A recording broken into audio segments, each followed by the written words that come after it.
Jesus. Sebab Engkau iman, kasih dan pengharapan setiap kami. Ini kami Tuhan Yesus, anak-anak-Mu, mau menundukkan Tuhan Yesus pikiran kami, hati kami, untuk mendengarkan firman-Mu. Jamah dan lawat setiap kami Tuhan. Hamba-Mu tidak ada apa-apanya tanpa pengurapan daripada-Mu. Mari pakai hamba-Mu Tuhan Yesus. Bersetiap kami Tuhan Yesus dijamah, dilawat oleh firman-Mu. Terima kasih Bapa, kami mau duduk diam mendengarkan firman-Mu. Dalam nama Yesus Kristus semua kita sama-sama katakan amin. Puji nama Tuhan, silakan duduk Bapak Ibu Saudara yang dikasihi Tuhan. Pertama-tama saya mengucapkan terima kasih buat Bapak Gembala dan buat Pastor Robert yang memberikan saya kesempatan untuk berbagi firman Tuhan, sharing firman Tuhan di ibadah dewasa muda. Puji nama Tuhan. Saudaraku yang dikasihi Tuhan, biasanya kalau firman Tuhan itu apa nih temanya nih gitu ya. Semua kita juga udah tahu dari flyer. Tema firman Tuhan siang hari ini adalah warisan orang benar. Kalau tadi pagi adalah orang benar hidup oleh percaya, dan siang hari ini kita belajar tentang warisan orang benar. Saudaraku yang dikasihi Tuhan, apa itu warisan? Warisan itu adalah kalau orang Chinese bilang itu kewe, ya kan? Ada orang lain bilang itu legacy, ya. Ada orang lain bilang, oh itu harta benda yang diberikan kepada anak cucu, ya kan? Nah, saudaraku yang dikasihi Tuhan, bahwa warisan orang benar itu bukan sekedar harta benda yang diberikan atau yang dititipkan atau yang ditinggalkan kepada anak cucu kita. Mungkin saudaraku, kita sebagai orang tua hari-hari ini berpikiran bahwa supaya anak saya tidak keleleran masa depannya, saya mesti harus bekerja habis-habisan. Saya mesti harus berusaha habis-habisan. Supaya anak cucu saya mendapatkan warisan. Mungkin ada juga muda yang berpikiran atau memiliki pemahaman, saya harus punya target. Di usia 30, saya mesti harus punya financial freedom. Iya kan? Karena hari-hari ini, saudaraku yang dikasihi Tuhan, saya kalau lihat di YouTube begitu ya, anak-anak muda itu menggebu-gebu di usia 30, mereka mesti sudah mendapatkan sekian M ada di tabungan mereka, saudaraku. Supaya mereka, anak-anak muda ini ya santai, ngopi-ngopi begitu di Starbucks, atau nongkrong-nongkrong, jalan-jalan gitu. Tapi duitnya tetap ada. Gitu. Ini enggak salah saudaraku yang dikasihi Tuhan. Tidak salah. Bekerja habis-habisan tidak salah. Itu firman Tuhan. Firman Tuhan katakan, kalau kamu mau makan, kamu harus bekerja. Itu firman Tuhan katakan. Saudaraku yang dikasihi Tuhan, apa sih yang harus kita wariskan kepada anak cucu kita, supaya mereka kelak bisa mengalami sukacita dan damai sejahtera. Ya, kalau kita lihat saudaraku di Matius 16 ayatnya yang ke-26, dikatakan seperti ini. Matius 16 ayatnya 26 dikatakan seperti ini. Apa gunanya seorang memperoleh seluruh dunia tetapi kehilangan nyawanya? Dan apakah yang dapat diberikannya sebagai ganti nyawanya? Saudaraku yang dikasihi Tuhan, banyak pemahaman-pemahaman hari-hari ini yang berpikir bahwa saya mesti harus kerja habis-habisan. Harus mengumpulkan duit sebegitu banyaknya supaya hidup saya tenang. Supaya anak cucu saya tidak keleleran. Saudaraku yang dikasihi Tuhan. Ya, itu tidak salah saudaraku yang dikasihi Tuhan. Bahwa apa yang kita miliki saudaraku yang dikasihi Tuhan, itu akan bisa diambil oleh pencuri, diambil oleh sakit penyakit. Kalau kita saudaraku yang dikasihi Tuhan, tidak memiliki iman, kasih, dan pengharapan kepada Tuhan. Amin. Saudaraku yang dikasihi Tuhan, dalam Matius 16 ayatnya yang ke-26, kita semua tahu cerita ini adalah anak muda yang sungguh luar biasa menjalankan hukum Taurat. Dia ketemu dengan Yesus, dia berkata, Tuhan, Guru, apalagi yang harus aku perbuat? Karena semua hukum Taurat sudah aku lakukan. Saudaraku, betapa hebatnya anak muda ini. Dia sudah melakukan hukum Taurat dengan luar biasa. Tapi satu hal dia lupa, bahwa Tuhan itu tahu segalanya. Tahu isi hati kita, apa motivasi kita. Dia tahu. Mungkin saudaraku yang dikasihi Tuhan kita berpikir, orang lain enggak tahu. Gembala saya enggak tahu, pemimpin saya enggak tahu. Ya, mereka mungkin enggak tahu. Saudaraku yang dikasihi, tapi Tuhan tahu kedalaman setiap hati kita. Tuhan tahu saudaraku yang dikasihi Tuhan, anak muda ini dia sangat sombong sekali. Karena kenapa? Karena dia banyak hartanya. Dia sudah tidak berpikir lagi untuk masa depan yang akan berantakan. Enggak, dia udah aman, tenang. Karena semua sudah dia miliki. Tapi pada saat dia berkata kepada Tuhan, Tuhan apa lagi yang harus aku lakukan? Tuhan tahu saudaraku bahwa anak muda ini tidak punya iman. Tidak punya kasih. Tidak punya pengharapan kepada Tuhan. Tuhan bilang, hanya satu yang kamu tidak lakukan. Coba kamu lakukan ini. Pergi pulang, jual hartamu. Dan bagikan kepada orang-orang miskin. Saudaraku yang dikasihi Tuhan, dalam Alkitab menceritakan bahwa dia tertunduk dan dia pulang, saudaraku. Karena kenapa? Dia renungkan bahwa hartanya sangat banyak sekali. Dan dia pulang enggak kepada Tuhan? Dia tidak pulang. Dia tidak kembali kepada Tuhan. Tapi dia memiliki hati yang tidak mau untuk berbagi kepada orang lain. Dia tidak lakukan itu. Dia tidak mengerti bahwa semua yang dia miliki itu adalah kepunyaan Tuhan. Dia dapatkan dari Tuhan. Saudaraku yang dikasihi Tuhan. Dan kalau kita lihat lagi saudaraku, Matius 6 ayatnya yang ke-19. Matius 6 ayatnya yang ke-19.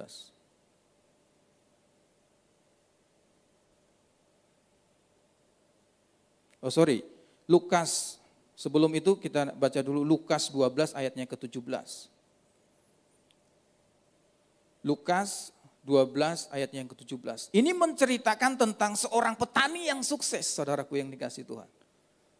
Seorang petani yang sukses, sesukses-suksesnya orang petani ini. Dia katakan seperti ini, ayatnya yang ke-17. Ia bertanya dalam hatinya, apakah yang harus aku perbuat? Sebab aku tidak punya tempat di mana aku dapat menyimpan hasil tanahku. Lalu katanya, inilah yang akan aku perbuat. Aku akan merombak lumbung-lumbungku. Dan aku akan mendirikan yang lebih besar. Dan aku akan menyimpan di dalamnya segala gandum dan barang-barangku. Sesudah itu aku berkata kepada jiwaku, jiwaku, ada padamu banyak barang tertimbun untuk bertahun-tahun lamanya. Beristirahatlah, makanlah, minumlah, dan bersenang-senanglah. Demikianlah jadinya dengan orang yang mengumpulkan harta. Firman ayat yang ke-20 dikatakan, tetapi firman Allah kepadanya, hai engkau orang bodoh, pada malam ini juga jiwamu akan diambil daripadamu. Dan apa yang telah kau sediakan, untuk siapakah itu nanti? Demikianlah jadinya dengan orang yang mengumpulkan harta bagi dirinya sendiri, jikalau ia tidak kaya di hadapan Tuhan. Saudaraku yang dikasihi Tuhan, Tuhan tahu, Tuhan mengerti isi hati setiap kita. Bahwa harta warisan orang benar itu bukan secara material, saudaraku. Amin. Bukan material. Tetapi boleh enggak kita mengumpulkan harta? Boleh. Tapi jangan menjadi harta benda kita itu yang menjadi iman pengharapan kita. Nah, saudaraku yang dikasihi Tuhan, apa sih yang harus kita wariskan kepada anak cucu kita selaku kita orang-orang benar? Yang pertama, kita mesti harus mewariskan iman percaya kepada Yesus. Amin. Iman percaya kepada Yesus. Memiliki iman kepercayaan kepada Tuhan. Saudaraku yang dikasihi Tuhan. Ini yang harus kita wariskan kepada anak cucu kita. Saudaraku yang dikasihi Tuhan, bahwa kalau kita berkata, oh saya punya iman kepada Tuhan. Saudaraku, iman itu bukan sekedar perkataan yang fasih, saudaraku. Bukan sekedar kita mengucapkan bahwa kita punya iman kepada Yesus. Tidak seperti itu. Tapi iman yang sesungguhnya, saudaraku yang dikasihi Tuhan, bahwa iman itu, saudaraku, harus berbanding lurus dengan apa yang kita lakukan. Dengan perbuatan kita. Itu mesti harus berbanding lurus. Apa yang kita perkatakan itu mesti harus sesuai dengan apa yang kita lakukan. Dengan kehidupan kita sehari-hari, saudaraku yang dikasihi Tuhan. Jadi kalau kita katakan kita punya iman, kita mesti harus sungguh-sungguh, fokus, benar-benar punya iman kepada Tuhan Yesus Kristus. Saudaraku yang dikasihi Tuhan, kita lihat Ibrani 11 ayatnya yang ke-8.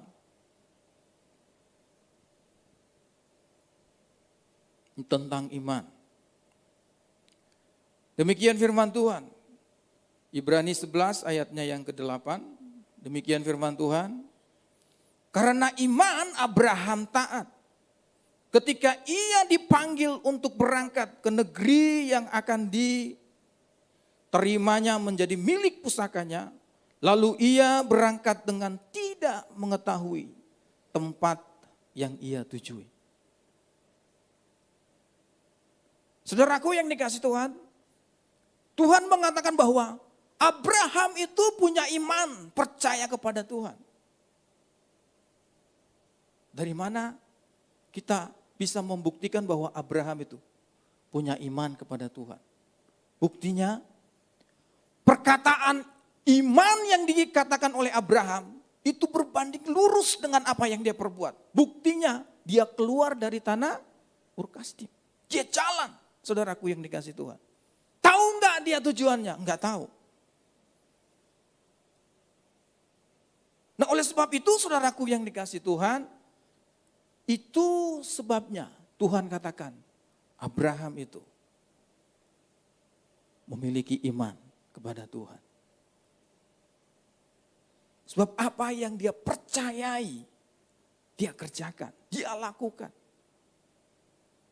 Saudaraku, hari-hari ini banyak orang-orang percaya, apa yang dia imani tidak berbanding lurus dengan apa yang dia lakukan. Oh iya, banyak anak-anak Tuhan seperti itu. Iman saya percaya kepada Tuhan, pada Yesus. Tuhan Yesus itu dahsyat, Tuhan Yesus itu luar biasa.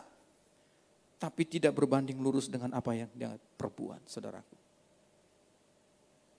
Buktinya, hal yang sederhana, saudaraku, kalau kita sakit gigi, kita berdoa dulu apa cari Panadol? Panadol katanya. Enggak berbanding lurus dengan apa yang kita imani. Amin. Dulu teman saya waktu pelayanan di Ambon, saudaraku, dia berdoa kepada orang yang sakit kepala. Dia bilang, Pak Pendeta tolong doakan saya sakit kepala, dari semalam saya nggak bisa tidur. Dia bilang seperti itu. Namanya pendeta punya iman dong, ya kan? Oh punya iman, termasuk juga yang didoakan, punya iman, saudaraku. Setelah malam itu, saudaraku, didoakan oleh pendeta ini dalam nama Yesus. Dengan semangatnya, saudaraku, dengan iman percayanya, saudaraku. Pagi-pagi, karena jemaat ini tahu tempat penginapan dari hamba Tuhan ini, dia datang, samperin tuh hamba Tuhan, dia datang. Pak Pendeta, kepala saya belum sembuh nih, masih sakit katanya. Saudaraku yang dikasih Tuhan, Bapak Pendeta ini daripada saya pusing-pusing, dia pikir ya kan, dikasih Paramek, saudaraku. Ini minum. Baru diminum, langsung hilang sakit kepalanya. Dia bilang, Pak Pendeta, ini obatnya mujarab. Saudaraku yang dikasih Tuhan, mari. Itu kesaksian sepele, sederhana. Tapi seharusnya sebagai orang-orang percaya, kita punya iman. Kita saat berdoa, sakit sembuh. Amin. Oh iya, saudaraku yang dikasih Tuhan. Saudaraku yang dikasih Tuhan, ada satu kisah seorang orang percaya, anak Tuhan, di satu daerah, saudaraku. Daerah ini berbukit-bukit dan banyak lereng-lereng dan banyak jurang, saudaraku. Tapi satu ketika ada hamba Tuhan dari kota, yang mungkin kayak zaman dulu Junction gitu datang ke Kalimantan. Buat KKR seperti itu ya. Dari kampung-kampung itu datang, saudaraku. Dan satu anak Tuhan ini karena didengar ada satu KKR, kebangunan rohani, saudaraku, di kota. Dan dia dari pegunungan, saudaraku, yang tinggi, dia datang ke kota itu. Dia datang, saudaraku, selesai KKR, saudaraku yang dikasih Tuhan, dia semangat sekali. Semangat sekali. Dia tidak merasa bahwa nanti pulang jalan kaki lagi, berangkat jalan kaki, pulang jalan kaki. Dia enggak merasa capek gitu. Karena dia semangat sekali, percaya bahwa dia punya iman yang luar biasa kepada Yesus Kristus Tuhan. Dan setelah KKR, saudaraku, biasa dari kota ke desanya, saudaraku, dia naik kendaraan. Dan sampai di perbatasan desa, dia mesti harus jalan kaki lagi, saudaraku, ke rumahnya di pegunungan. Dan saya tidak bisa membayangkan bahwa kalau di kampung-kampung itu enggak ada penerangan, saudaraku. Dan dia berbukit-bukit, anak Tuhan ini berbukit-bukit, mau ke tempat rumahnya. Dan sambil berdoa, sambil menyanyi dengan penuh sukacita, saudaraku yang dikasih Tuhan. Tiba-tiba kakinya tergelincir, jebret. Dia jatuh, saudaraku, dari ketinggian yang lumayan tinggi, saudaraku. Jatuh ke jurang. Tiba-tiba dia bisa tangkap tuh dahan dari suatu pohon, saudaraku. Dia peluk kuat-kuat. Dia tahu ini pasti dalam sekali nih, saudaraku yang dikasih Tuhan. Pada saat dia bergantung kepada dahan itu dan kakinya tidak nyampe ke tanah, saudaraku. Dia berteriak berdoa kepada Tuhan. Tuhan tolong saya. Kirimkan malaikatmu. Dahsyat banget doanya. Habis KKR, saudaraku. Dia bilang, Tuhan tolong saya Tuhan, tolong saya. Dan tiba-tiba, saudaraku, ternyata Tuhan dengar doanya. Tuhan jawab doanya. Dia utus malaikatnya. Karena dia minta malaikat kan, diutus malaikatnya. Malaikat, tolong dia. kasih tahu, lompat. Lepaskan dahan itu dan lompat ke jurang. Lompat, kasih tahu sama dia. Saudaraku, datang malaikat. Samperin anak Tuhan ini. Dikatakan, lompat. Lepaskan peganganmu, lompat. Kamu pasti selamat. Saudaraku yang dikasih Tuhan, apa yang dilakukan anak Tuhan ini? Dia tidak mau melepaskan dahan itu. Dia tidak percaya dengan apa yang malaikat katakan. Padahal dia baru pulang dari KKR, saudaraku. Dia bilang, enggak mungkin ini dalam, malaikat dalam. Malaikat bilang, lompat. Lompat. Lepaskan pegangan dahanmu itu. Lompat. Dia enggak mau, saudaraku. Sampai dia terus pegang itu. Dahan itu dia kuat-kuat pegang, saudaraku. Sampai pagi, saudaraku, fajar udah mulai menyingsing. Mulai terang. Dia tetap masih bergantung di dalam dahan itu. Pada saat dia lihat, saudaraku, ternyata dia bergantung di atas dahan itu. Cuman 1 meter. Dasar dari jurang itu dari kakinya. Bayangkan itu.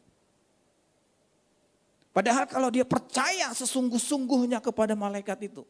Dia tinggal lompat. Cuman 1 meter. Saudaraku yang dikasih Tuhan, kadang-kadang kita sebagai orang percaya sering merasakan hal seperti itu, amin. Tuhan bilang tunggu, enggak jalan terus. Tuhan bilang jangan, jalan terus. Dan saudaraku, inilah yang harus kita wariskan sungguh-sungguh, iman percaya kepada Yesus Kristus, kepada anak cucu kita. Kalau kita masih anak-anak muda belum menikah, saudaraku, pegang ini. Ini warisan, saudaraku. Dan warisan ini yang penting kita berikan kepada anak cucu kita. Sebagai orang tua yang sudah punya anak. Terus, saudaraku, sampaikan ini. Firman Tuhan katakan, kita harus menyampaikannya. Waktu kita duduk, waktu kita berdiri, waktu kita jalan, terus. Jangan bosan-bosan. Sampaikan kepada anak-anak kita. Karena percayalah suatu saat nanti mereka pisah dengan kita. Maka iman itu yang pernah kita sampaikan kepada anak-anak kita. Yang sudah pernah kita ajarkan kepada anak-anak kita. Itu akan mulai bertumbuh di dalam hidupnya.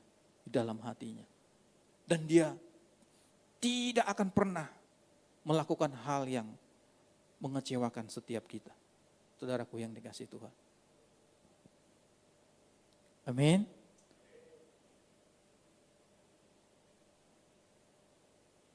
Saudaraku yang dikasih Tuhan, saya baru melihat fenomena, ternyata ini sudah lama sebenarnya, yang melanda anak-anak muda. Apa itu? Pemahaman agnostik. Ini banyak yang melanda anak-anak muda. Saudaraku yang dikasih Tuhan. Sampai-sampai anak-anak muda ini ragu dengan Tuhan. Tahu Tuhan itu ada. Tapi mereka ragu dengan kuasa Tuhan. Mereka katakan bahwa terlalu jauh kita memikirkan hal-hal itu. Memikirkan Tuhan terlalu jauh. Dan ini yang melanda banyak anak-anak Tuhan. Saudaraku. Oleh sebab itu, saudaraku yang dikasih Tuhan, anak-anak muda, mari. Dengarkan firman Tuhan dengan baik dan benar. Pengajaran-pengajaran yang benar, saudaraku. Supaya benar-benar setiap kita punya iman percaya kepada Tuhan yang teguh, yang kuat. Dan tidak bisa diombang-ambingkan oleh pengajaran-pengajaran yang lain. Amin, anak-anak muda. Sangat membahayakan ini, saudaraku yang dikasih Tuhan. Sangat membahayakan. Anak-anak muda, saudara-saudara bisa cek di Google, apa itu agnostik. Ya. Coba kalian pelajari, itu sungguh mengganggu saudaraku. iman percaya setiap anak-anak Tuhan.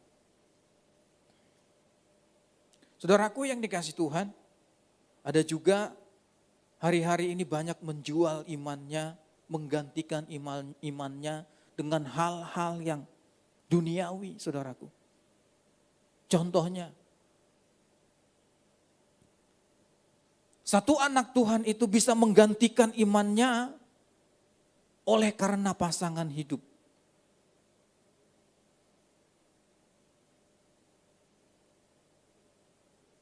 Saudaraku yang dikasih Tuhan, jangan pernah lakukan itu.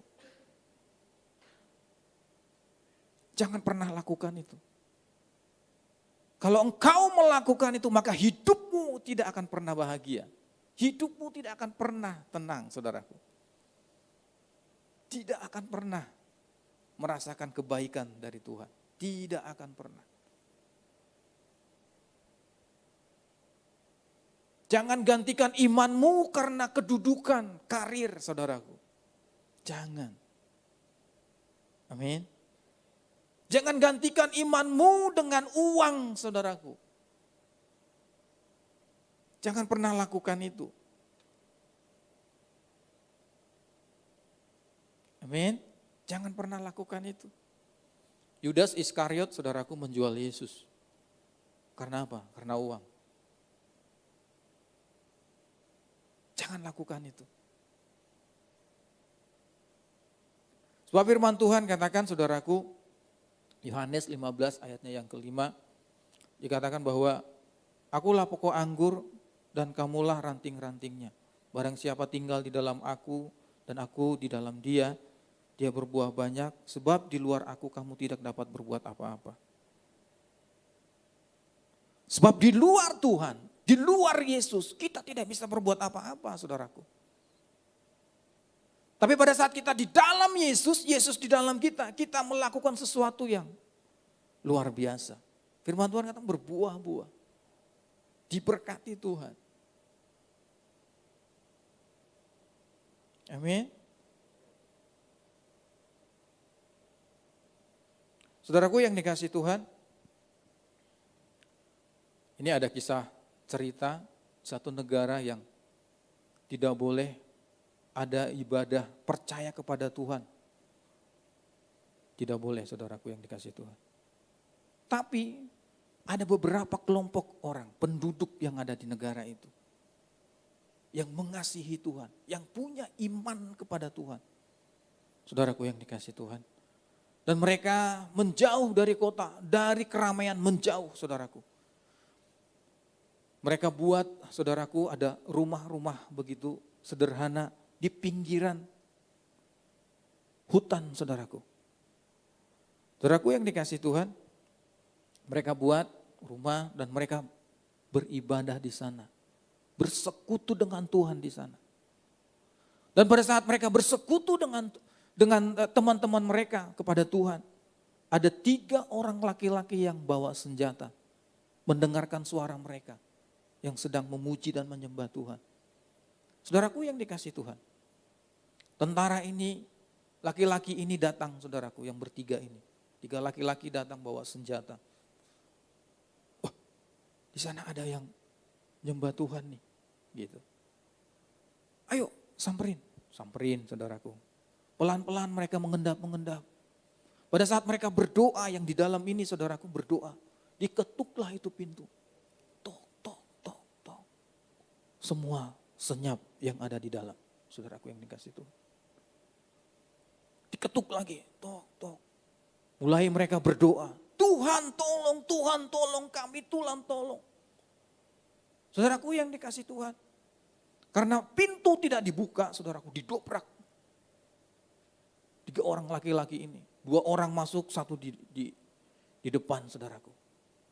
Dan mulai saudaraku yang 2 orang ini ditodongkan senjata kepada anak-anak Tuhan yang di dalam, saudaraku. Dia bilang, siapa yang percaya Tuhan? Semua diam. Yang ragu-ragu, ayo keluar dari tempat. Kalau tidak, saya tembak mati ini. Dia bilang begitu. Siapa yang ragu-ragu? Siapa yang percaya Tuhan ragu-ragu? Keluar dari tempat ini. Kalau tidak, saya tembak mati. Saudaraku yang dikasihi Tuhan, disitulah ujian itu ada, saudaraku. Apakah kita sungguh-sungguh memiliki iman percaya kepada Tuhan? Pada saat-saat seperti itu. Mereka ada bersepuluh, saudaraku. Tiba-tiba, saudaraku, ada 3 orang yang berdiri. Dia bilang, kamu mau mati apa mau hidup? Saya mau hidup, keluar dari ruangan. Saya biarkan kamu hidup. Tiba-tiba saudaraku, mereka udah keluar nih yang 3 ini. Keluar. Terus yang satu lagi temannya dipanggil masuk. Ayo masuk. Habis masuk Bapak Ibu Saudara yang dikasihi Tuhan. Dia duduk, laki-laki bertiga ini duduk. Dan dia bilang, ayo kita menyembah Tuhan. Saudaraku yang dikasihi Tuhan. Laki-laki 3 ini berkatakan seperti ini. Siapa yang ragu-ragu kepada Tuhan, dia tidak layak untuk mengikut Tuhan. Dan biarkan dia keluar. Ternyata saudaraku, laki-laki yang bertiga ini yang bawa senjata itu, dia juga orang percaya. Jadi dikatakan, kalau dia ragu-ragu kepada Tuhan, dia akan menjadi pengkhianat. Dia bilang seperti itu. Nah saudaraku, kadang-kadang kita diuji, iman kita diuji dengan hal-hal yang seperti itu. Amin saudaraku. Nah saudaraku yang dikasihi Tuhan, warisan apa yang harus kita sampaikan? Yang pertama adalah iman percaya kita kepada Tuhan. Ini mesti harus kita sungguh-sungguh kita ajarkan kepada anak cucu kita. Nah yang kedua adalah warisan kasih, saudaraku. Kasih ini sangat penting, saudaraku yang dikasihi Tuhan. Dalam Alkitab dikatakan bahwa Lukas 10, coba kita lihat Lukas 10 ayatnya yang ke-27. Ini menggambarkan kasih di dalam kekristenan kita. Demikian firman Tuhan. Jawab orang itu, kasihilah Tuhan Allahmu dengan segenap hatimu, dan dengan segenap jiwamu, dan dengan segenap kekuatanmu, dan dengan segenap akal budimu. Dan kasihilah sesamamu manusia seperti dirimu sendiri. Saudaraku yang dikasihi Tuhan, bahwa warisan yang harus kita berikan kepada anak cucu kita, yang berikutnya adalah kasih, saudaraku. Nah kasih itu mesti harus kita bagi 2. Seperti salib.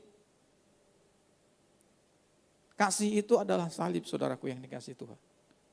Firman Tuhan katakan, kasihilah Tuhan Allahmu dengan segenap hatimu.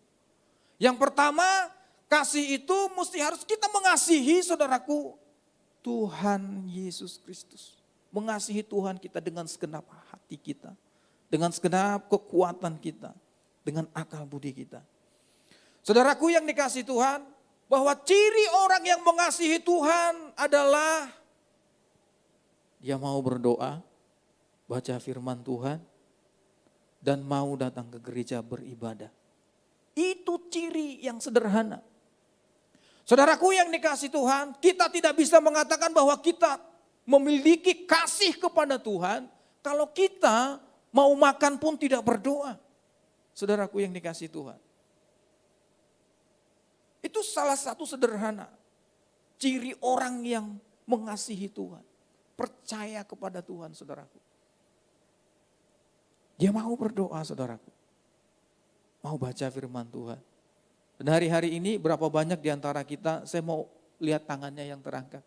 Yang masih baca firman Tuhan tiap-tiap pagi, 1 pasal itu, lambaikan tanganmu.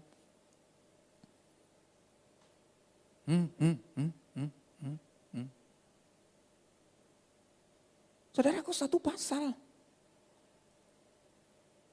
1 pasal, saudaraku. Itu tandanya kita mengasihi Tuhan. Amin. Ya, saudaraku yang dikasihi Tuhan. Itu ciri-cirinya. Mengasihi Tuhan. Dengan segenap hati kita, dengan sungguh-sungguh, saudaraku yang dikasihi Tuhan.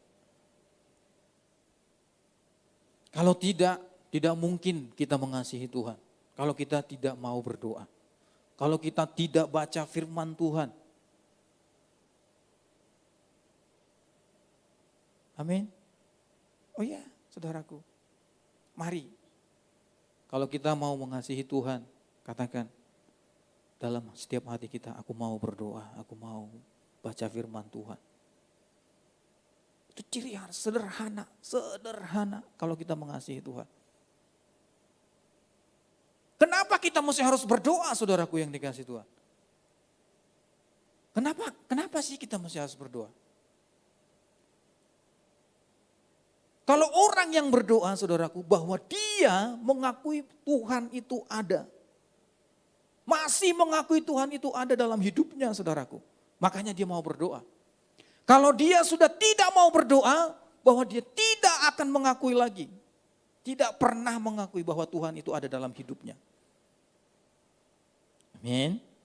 Oh iya.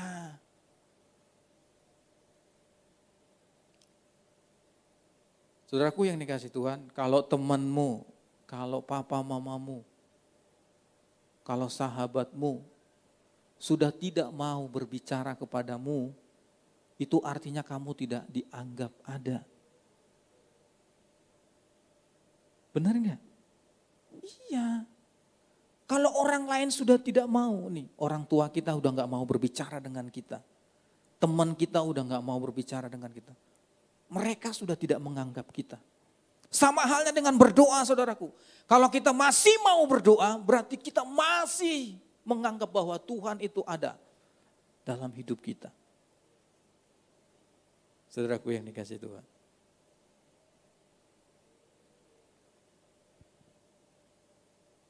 Saudaraku yang dikasih Tuhan, ada kisah nyata. Satu anak pelajar, saudaraku yang dikasih Tuhan. Dia yang rajin dulunya sekolah minggu dan dia diajarkan guru sekolah minggu satu lagu itu yang semua kita mungkin tahu. Bapakku datang padamu, naikkan ucapan syukur. Karena kasih anugerahmu yang indah setiap hari.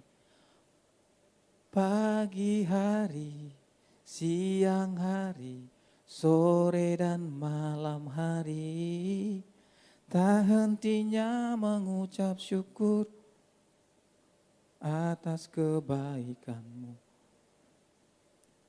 Gak tahu kenapa saudaraku anak pelajar ini menangkap bahwa kita mesti harus datang kepada Tuhan.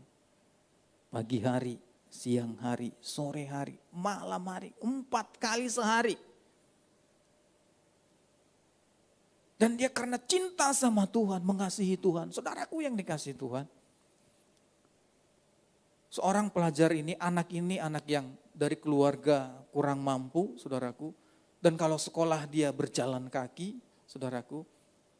Dan setiap dia mau ke sekolah, saudaraku yang dikasih Tuhan, dia sengaja berangkat pagi. Karena kenapa? Karena dia lewat gerejanya itu. Ada satu gereja, yaitu gerejanya di situ. Gereja dia bersekolah minggu. Tiap hari dia datang. Sebelum masuk ke sekolah, dia datang dulu ke gereja. Dia masuk ke gereja, saudaraku yang dikasih Tuhan, dia duduk. Dia bilang sama Tuhan, Tuhan, aku datang ke rumahmu, terima kasih buat hari ini. Demikian jika pulang saudaraku, pulang dari sekolah, dia mampir lagi saudaraku. Ke gereja itu, sembari dia mau istirahat. Karena kalau langsung dia pulang, dia kecapean jalannya, terlalu jauh. Dia istirahat, dia datang ke rumah Tuhan, ke gereja itu. Dan ternyata ada seorang hamba Tuhan yang tinggal di pastori di belakang gereja itu, saudaraku yang dikasih Tuhan. Mengamat-amatin anak ini. Dia lihat setiap hari, tidak pernah absen saudaraku. Sudah ada 1 tahun saudaraku lewat, dia tiap hari pokoknya datang di situ. Saudaraku yang dikasih Tuhan, tiba-tiba di suatu waktu, suatu hari saudaraku, hamba Tuhan yang ada di pastori itu tidak melihat lagi anak ini saudaraku. Dan dia mulai bertanya-tanya, kemana anak ini? Di mana tinggalnya sebenarnya anak ini? Apakah dia sudah tidak sekolah lagi? Karena dia penasaran saudaraku, dia cari anak ini, ditanya sama orang-orang desa, sama orang-orang kampung, saudaraku. Ini anak ini yang tinggi segini, di mana dia? Oh, anak itu sekarang lagi sakit kritis. Ada di mana? Ada di rumah sakit. Saudaraku yang dikasih Tuhan. Pendeta ini, hamba Tuhan ini datang ke rumah sakit. Dia besuk.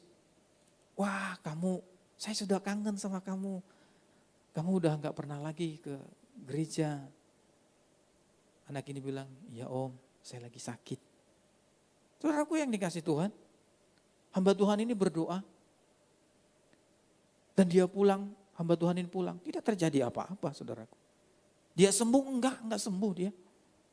Enggak sembuh. Tapi satu malam hari, saudaraku yang dikasih Tuhan. Pada saat semua orang sudah tidur, termasuk juga anak pelajar ini sudah tidur, saudaraku yang dikasih Tuhan. Ada satu ketukan yang sungguh luar biasa dari pintu tempat dia dirawat inap. Diketuk, saudaraku. Saya sampai merinding. Yang dari luar itu katakan, anakku, aku datang. Dan anak ini langsung terperanjat. Dia tahu suara itu. Siapa itu? Yang berkata, anakku, aku datang sekarang. Dia langsung buka pintu. Dia peluk orang itu. Siapa itu orang itu? Yesus. Anak itu bilang, Papa, terima kasih engkau telah datang. Engkau udah besuk saya. Saudaraku yang dikasih Tuhan. Besoknya, saudaraku, dia sembuh dan pulang dari rumah sakit.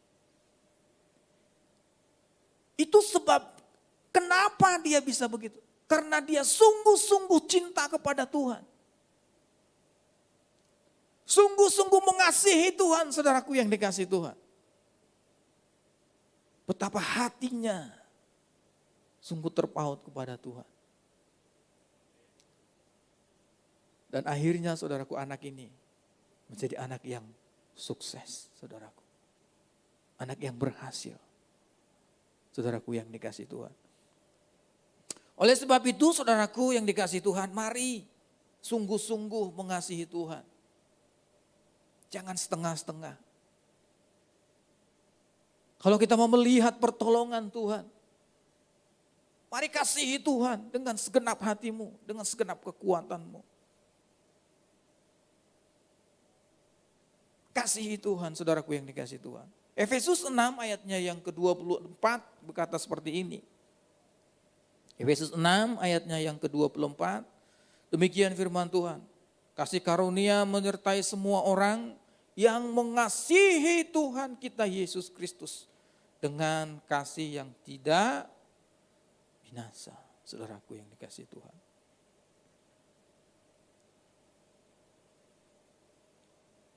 Oleh sebab itu, saudaraku yang dikasih Tuhan, mari kasihi Tuhan dengan segenap hatimu. Karena itu adalah warisan yang harus kita wariskan kembali kepada anak cucu kita, saudaraku yang dikasih Tuhan. Dan yang kedua, kasih yang kedua adalah mengasihi sesama kita. Saudaraku, ini ada plesetan-plesetan, saudaraku, bagi orang-orang yang menyukai sesama jenis.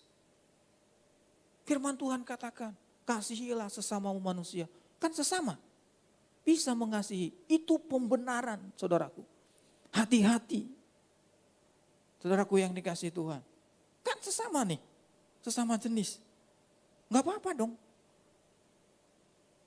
Terkutuk, saudaraku yang dikasih Tuhan.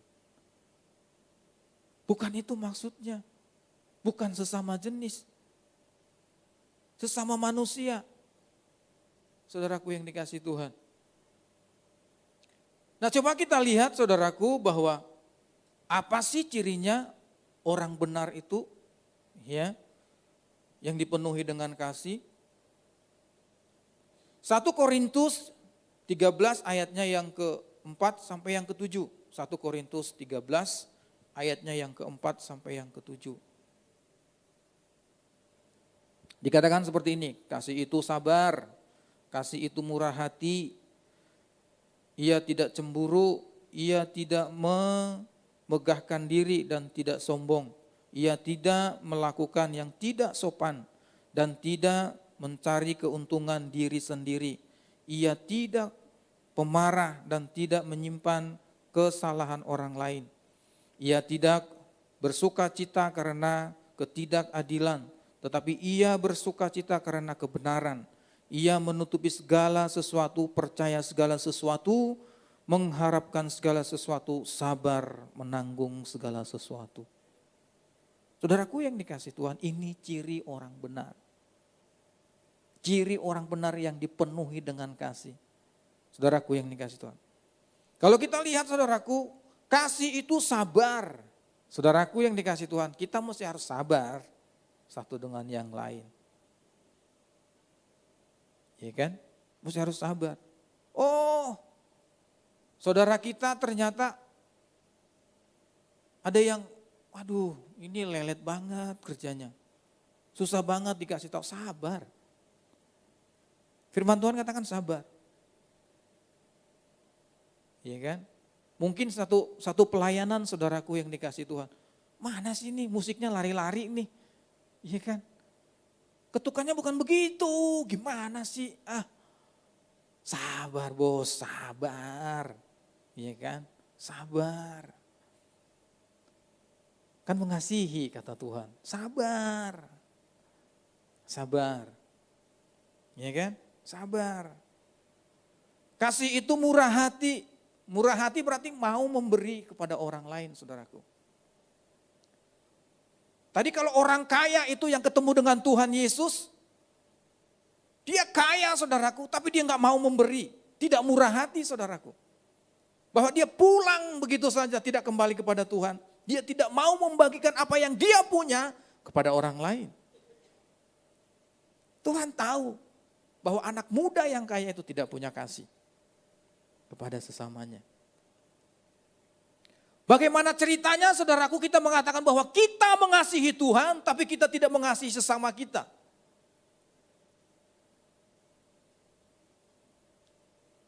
Kita tidak mengasihi orang tua, tidak mengasihi saudara. Enggak sesuai saudaraku. Amin. Oh ya. Kasih itu tidak cemburu, tidak memegahkan diri dan tidak sombong. Tidak cemburu, enggak jealous saudaraku. Kasih itu tidak jealous, tidak cemburu. Teman-teman punya apa, ya kan? Wah, enggak cemburu. Biarlah dia punya itu. Ya kan? Karena berkat orang itu beda-beda saudaraku. Sesuai dengan takaran masing-masing. Saudaraku yang dikasih Tuhan. Tuhan sudah menetapkan itu. Enggak usah cemburu, ada waktunya kita punya itu. Atau mungkin Tuhan bilang kamu gak cocok punya itu. Nanti kamu jadi sombong kalau punya itu. Kamu kalau jadi ini gak cocok kamu. Nanti kamu jadi angkuh gitu ya. Saudaraku yang dikasih Tuhan, mari. Gak usah cemburu lah. Gak usah ngelihat rumput tetangga lebih hijau dari rumput kita. Itu firman Tuhan katakan, kasih. Kalau kita punya kasih itu, ya kita gak cemburu. Dan tidak memegahkan diri, tidak sombong. Jangan sombong saudaraku. Sebab tidak ada yang bisa kita sombongkan. Punya kita, yang kita miliki sampai saat ini saudaraku, itu dari Tuhan. Termasuk napas kita ini. Saudaraku yang dikasih, itu dari Tuhan. Jadi gak ada yang perlu kita sombongkan saudaraku. Amin, saudaraku yang dikasih Tuhan. Saudaraku yang dikasih Tuhan, mari kita lihat 1 Tesalonika 4 ayatnya yang ke-9. 1 Tesalonika 4 ayatnya yang ke-9 berkata demikian. Tentang kasih persaudaraan tidak perlu dituliskan kepadamu karena kamu sendiri telah belajar kasih mengasihi dari Allah. Amin. Ternyata kasih dari Allah itu sudah ada di dalam kita dan itu tinggal kita praktekkan saja. Saudaraku yang dikasih Tuhan. Nah yang terakhir saudaraku, warisan apa yang harus kita wariskan kepada anak cucu kita, yang harus kita miliki, yang kita mau pelajari, saudaraku, yang kita mau lakukan tiap-tiap waktu dalam hidup kita. Yang terakhir adalah pengharapan kepada Yesus. Berpengharapan kepada Yesus. Saudaraku yang dikasih Tuhan, kalau kita punya iman, percaya kepada Tuhan, yes, baik saudaraku. Punya kasih, mengasihi Tuhan dengan segenap hati kita, yes, baik. Mengasihi sesama kita, yes, baik. Tapi kalau kita tidak punya pengharapan, yang dua ini sudah kita lakukan, tapi pengharapan kita tidak kepada Tuhan, itu akan jadi masalah, saudaraku yang dikasih Tuhan. Oleh sebab itu, saudaraku, kita mesti harus punya pengharapan itu kepada Tuhan, yang sesungguhnya. Gampang kalau kita, oh iya saya mau memiliki pengharapan kepada Tuhan. Gampang sekali kalau ngomong, saudaraku. Tapi benar enggak? Bagaimana firman Tuhan katakan tentang pengharapan kepada Tuhan itu yang sejatinya? Coba kita lihat saudaraku, Roma 5 ayatnya yang ketiga sampai keempat. Roma 5 ayatnya yang ketiga sampai keempat. Demikian firman Tuhan mengatakan tentang pengharapan itu yang sejati. Dan bukan hanya itu saja, kita malah bermegah juga dalam kesengsaraan kita. Karena kita tahu bahwa kesengsaraan itu menimbulkan ketekunan. Dan ketekunan menimbulkan tahan uji. Dan tahan uji menimbulkan pengharapan.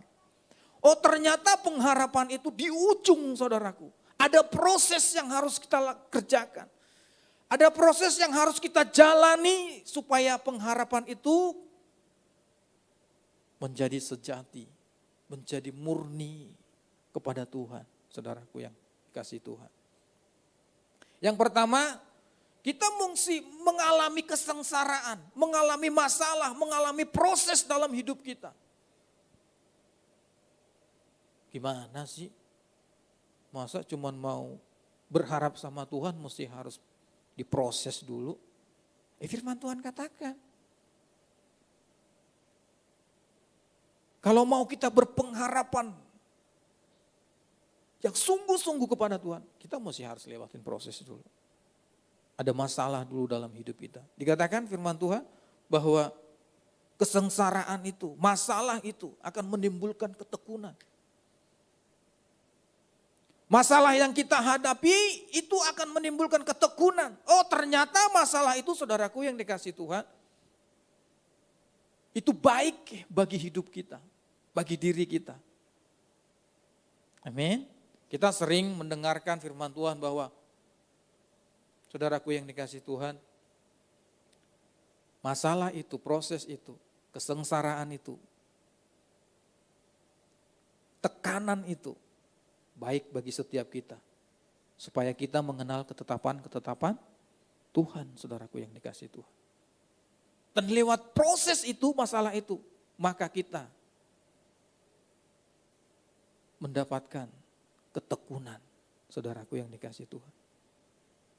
Dari ketekunan itu, saudaraku, saat kita tekun, tidak lari dari proses, tidak lari dari masalah, maka kita menjadi orang yang tahan uji. Saudaraku yang dikasih Tuhan. Tahan uji, saudaraku. Saat ujian itu datang, kita tahan.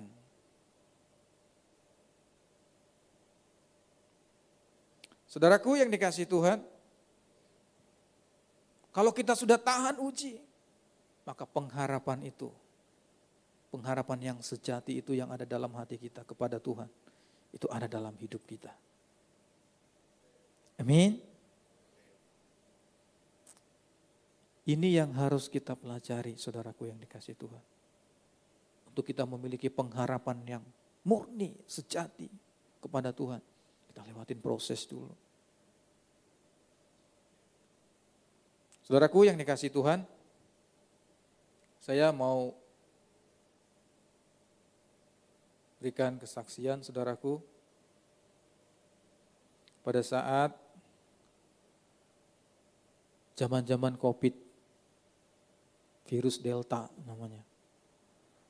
Mungkin saya sudah pernah kesaksikan juga bahwa saya sebagai hamba Tuhan punya iman, ya punya iman. Mengasihi Tuhan, mengasihi Tuhan. Mengasihi sesama, ya mengasihi sesama. Tapi masa-masa itu Tuhan menguji pengharapan saya kepada siapa. Saudaraku yang dikasihi Tuhan, kalau kita lihat pada zaman itu, kita lihat handphone kita, tring, meninggal di sana, tring, meninggal di sana, tring. Semuanya meninggal. Pada waktu itu saudaraku yang dikasihi Tuhan, saya lihat istri saya, anak-anak saya nggak bisa tidur saudaraku. Berdoa juga nggak bisa. Udah banyak gaya doa yang saya lakukan, udah nggak bisa saudaraku. Tetap saudaraku, nggak bisa. Tiap malam saudaraku saya udah kayak sapam, kayak hansip begitu. Ngeliatin anak-anak saya, satu-satu saya taruh tangan saya di hidungnya, masih ada nafas nggak nih? Saudaraku yang dikasihi Tuhan, oh puji Tuhan masih ada nafas. Istri saya taruh tangan saya ke hidungnya, oh masih nafas. Tapi kalau anak saya sudah batuk-batuk, udah kayak kambing apa gitu. Batuknya wah begitu. Wah saya udah mulai takut saudaraku. Pengharapan saya mulai diuji saudaraku. Saya berharap kepada siapa itu. Dan pada saat itu saudaraku yang dikasihi Tuhan, saya batuk, saudaraku udah mulai keluar darah. Batuk udah mulai keluar darah. Dan dahak saya sudah mengering, mengkristal saudaraku. Makanya saya percaya kalau batuk itu waktu Delta ya, air liur kita itu bisa mengkristal. Ya saya rasakan itu. Dan itu nyangkut di tenggorokan saya. Saya paksain keluar gak bisa. Saya paksain batuk, saya batuk-batuk. Keluar darah saudaraku. Saya mulai menyerah kepada Tuhan. Saya bilang Tuhan hanya Engkau satu-satunya pengharapanku. Sampai saya ingat Ayub saudaraku yang dikasihi Tuhan. Tuhan yang memberi. Tuhan yang mengambil, terpujilah nama Tuhan. Sudah Tuhan. Tergantung Tuhan, mau diambil siapa nih, satu-satu nih. Udah berserah kepada Tuhan, berharap sepenuhnya kepada Tuhan. Ternyata puji Tuhan saudaraku, sampai hari ini, anak istri saya masih komplit, masih hidup saudaraku. Oh iya saudaraku yang dikasihi Tuhan. Oleh sebab itu saudaraku mari miliki pengharapan yang sesungguhnya pada Tuhan. Kalau di dalam Alkitab saudaraku siapa yang berpengharapan kepada Tuhan? Tadi pagi baru kita dengar saudaraku Habakuk. Nabi kecil itu.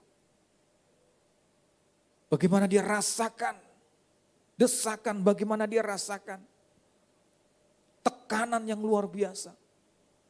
Semuanya dikuras habis-habisan bangsa Israel itu. Tapi Habakuk tetap berpengharapan kepada Tuhan.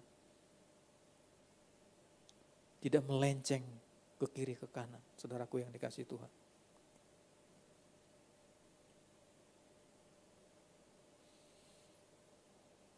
Apapun yang terjadi,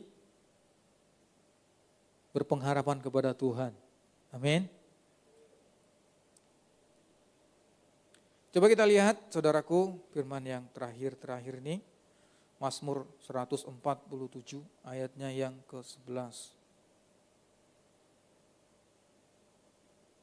Mazmur 147 ayat yang ke-11, demikian firman Tuhan. Tuhan senang kepada orang-orang yang takut akan Dia, kepada orang-orang yang berharap akan kasih setianya. Amin. Tuhan sungguh senang kepada orang-orang yang berpengharapan akan kasih setia Tuhan. Dia sangat senang sekali. Dan oleh sebab itu saudaraku yang dikasihi Tuhan, mari miliki pengharapan yang sejati kepada Tuhan. Apapun yang kita alami hari-hari ini. Berharap hanya kepada Tuhan, saudaraku yang dikasihi Tuhan. Firman Tuhan yang terakhir, saudaraku, Ratapan 3 ayat yang ke-20. Ratapan 3 ayatnya yang ke-25, demikian firman Tuhan. Tuhan adalah baik bagi orang yang berharap kepadanya, bagi jiwa yang mencari Dia. Saya baca lagi, saudaraku. Tuhan adalah baik bagi orang yang berharap kepadanya, bagi jiwa yang mencari Dia. Tuhan itu siapa? Tuhan itu baik bagi orang yang berpengharapan kepada Dia. Amin. Bahkan ada firman Tuhan katakan, Tuhan itu menunjukkan jalan-jalan kepada orang-orang yang mengasihi Tuhan. Orang-orang yang percaya kepada Tuhan. Amin. Puji nama Tuhan, sudah selesai, saudaraku yang dikasihi Tuhan. Mari kita bangkit berdiri sama-sama. Ada lagu hamba Tuhan yang namanya sama dengan saya, cuman marganya beda. Ya, nasibnya juga beda. Ya, kita mau nyanyikan. Sekali Yesus. Pasti hafal lah ya.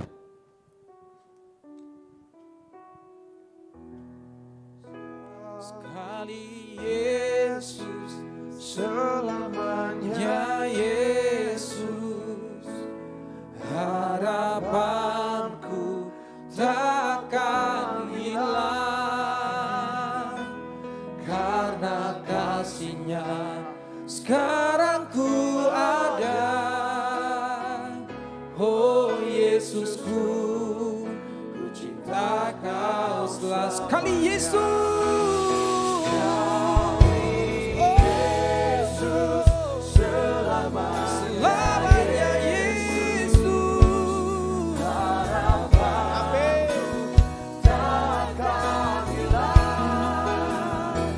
Glory bagimu Tuhan. Sekarang ku ada. Oh Yesusku. Lebih lagi katakan. Dengan segenap hatimu. Amin. Selamanya Yesus. Harapanku takkan hilang.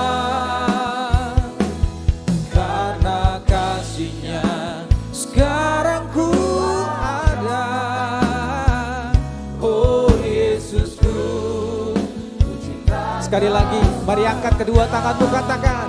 Sekali Yesus, selamanya Yesus. Amin. Ini iman kami Tuhan. Karena kasih-Nya sekarang ku ada.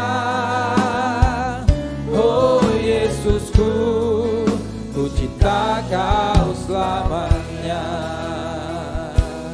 karena kasih-Nya sekarang ku ada. Oh Yesusku, ku cinta Kau selamanya, karena kasih-Nya sekarang ku ada. Oh Yesusku, ku cinta Kau selamanya. Mari angkat kedua tanganmu. Kami mengucap syukur buat firman-Mu siang hari ini Tuhan. Biar setiap kami Tuhan orang-orang percaya, orang-orang benar, memiliki warisan iman percaya kepadamu, memiliki warisan kasih, memiliki warisan berpengharapan hanya kepadamu Tuhan Yesus. Terima kasih Tuhan Yesus. Materaikan setiap firman-Mu di dalam loh hati kami Tuhan. Berkati para anak-anak muda-Mu. Jadikan mereka Tuhan Yesus ambasador-ambasador kerajaan-Mu di muka bumi ini. Yang menjangkau banyak jiwa-jiwa Tuhan Yesus yang belum mengenal Engkau. Dan membawa ke dalam rumah-Mu. Untuk memuji menyembah-Mu Tuhan Yesus. Terima kasih Tuhan Yesus, terima kasih Bapak. Kami mengucap syukur Tuhan buat siang hari ini. Di dalam nama Tuhan Yesus Kristus semua kita yang percaya sama-sama katakan amin. Puji Tuhan. Sekali lagi mari kita